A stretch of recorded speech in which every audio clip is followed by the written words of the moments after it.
Welcome to Tossing Grenade Windmills.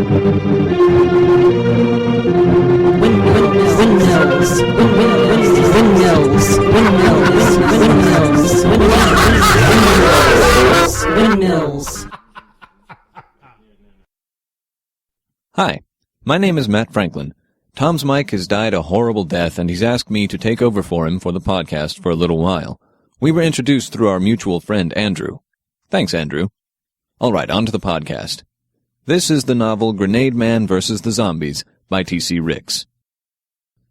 Chapter 2, Part 1. The darkness between worlds was dark. Duh. This was not a surprise to the traveler, for he had traveled between worlds many times before. How many times even he had forgotten. Wait, now he remembered it. It was 6. Definitely 6. Probably. Idly, he wondered if the vast cold of the void would cause one of his alchemical grenades to spontaneously ignite. Not that it would matter, of course. He was indestructible.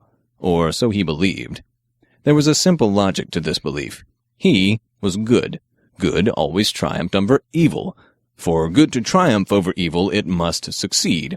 With success came invulnerability through the surety of the righteousness of one's cause.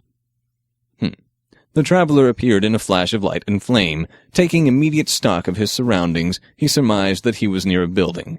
Given the architecture of the building, he surmised he was back in the 20th century, and the building was, in fact, a house.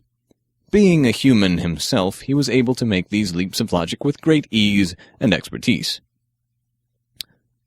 Grenademan was thin, but muscled like a swimmer. His body looked like someone had molded muscles onto a wire skeleton that did not want them there.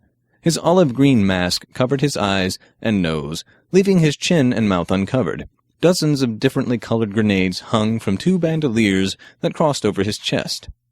Each grenade was about the size of a finger, and the bright plastic cases shone in the sun.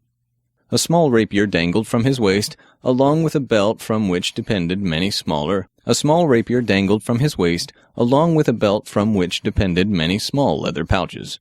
His torso was green with bits of metallic chain armor. He had a large, light green G plastered on his chest. His metallic green helmet had a small spike at the top of it, made of green-tinted brass. His tights were light green. He also wore boots with oddly thick soles.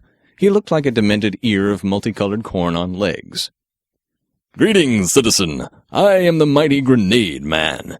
I have been sent as a champion of order and justice to aid you in your fight to save your world from certain destruction." Grenademan felt that it was always a good idea to speak with conviction and honesty to people you were trying to persuade to do the right thing. After pulling down his hands from his ears, the nearest fellow with the glasses said, Come again?" "I am the—" "Yeah, I got that part. You're here to help us?" "That is correct, citizen." Sort of implying that Jarvie really is correct and that the world really is in peril. "That is also correct, citizen." These people were amazingly perceptive. Perhaps they had super-perception powers, very useful against the forces of evil. "Who is Jarvie?" The fellow in the glasses took said glasses off and then cleaned them.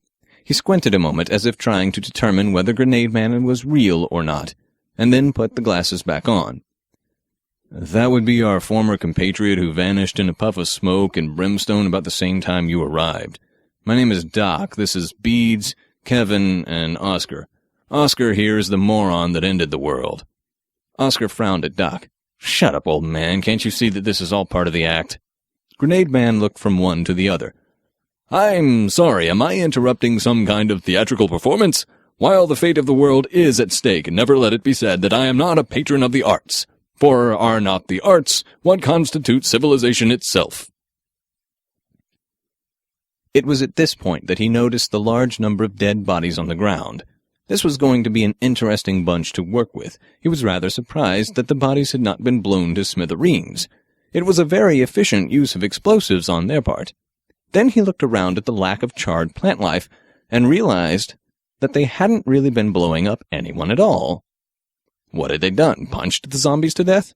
Beads, hands still on her ears, shouted back, "Do you have to shout everything you say?" Grenademan looked confused a moment. "I don't understand what you mean." "You're shouting." I am! It didn't feel like he was shouting. Perhaps this was some kind of mental test to determine his heroic resolve. Doc nodded. Yes, you are, and it's getting rather annoying. Would you please stop? I am not shouting. Kevin tried a different approach. He looked at Doc a moment for confirmation, and then said to Grenademan, Well, could you whisper then? Why?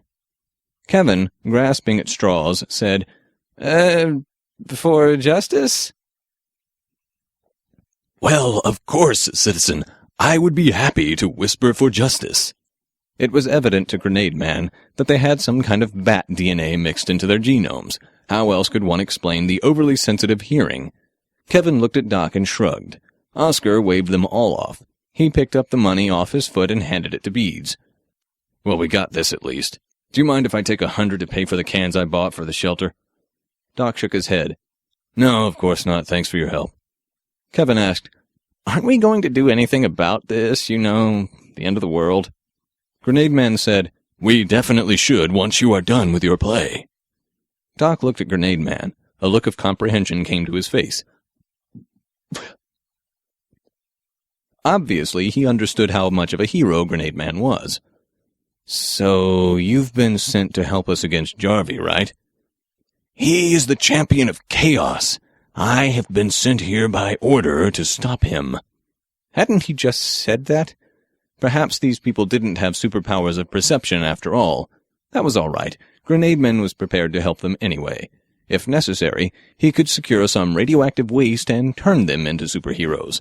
Not that Grenademan himself had actually ever successfully done this, but he had heard of many heroes who had received their powers this way. Oscar ignored Grenademan and began to walk off. He turned around for a moment, walking backwards back toward his pickup truck, and called out to the rest of the group. You need any help kicking Jarvis's ass, just look me up. But I'm going home. I've got work in an hour. Beads winked at him. God bless you, Oscar. I'll keep you posted. We're having dinner tomorrow evening if you want to come to that. She began to oil her shovel. There were a lot of bodies that she was going to have to take care of. Oscar smiled. I like that idea. Count me in. Kevin asked, Am I invited too? Beads laughed. Dear, anyone who helps me build a zombie shelter to survive the apocalypse is always welcome at my table. Doc nodded. Yeah, you should probably get back. Your mom is probably worried about you. Guys, I'm 19. Yeah, but your mom still feels like you're 10. Go. Beads shooed him away with her hands. Grenademan was perplexed. This was the holy band of order. They were clearly the fulcrum of the wager between the groups. Splitting into smaller units was a bad idea without a plan.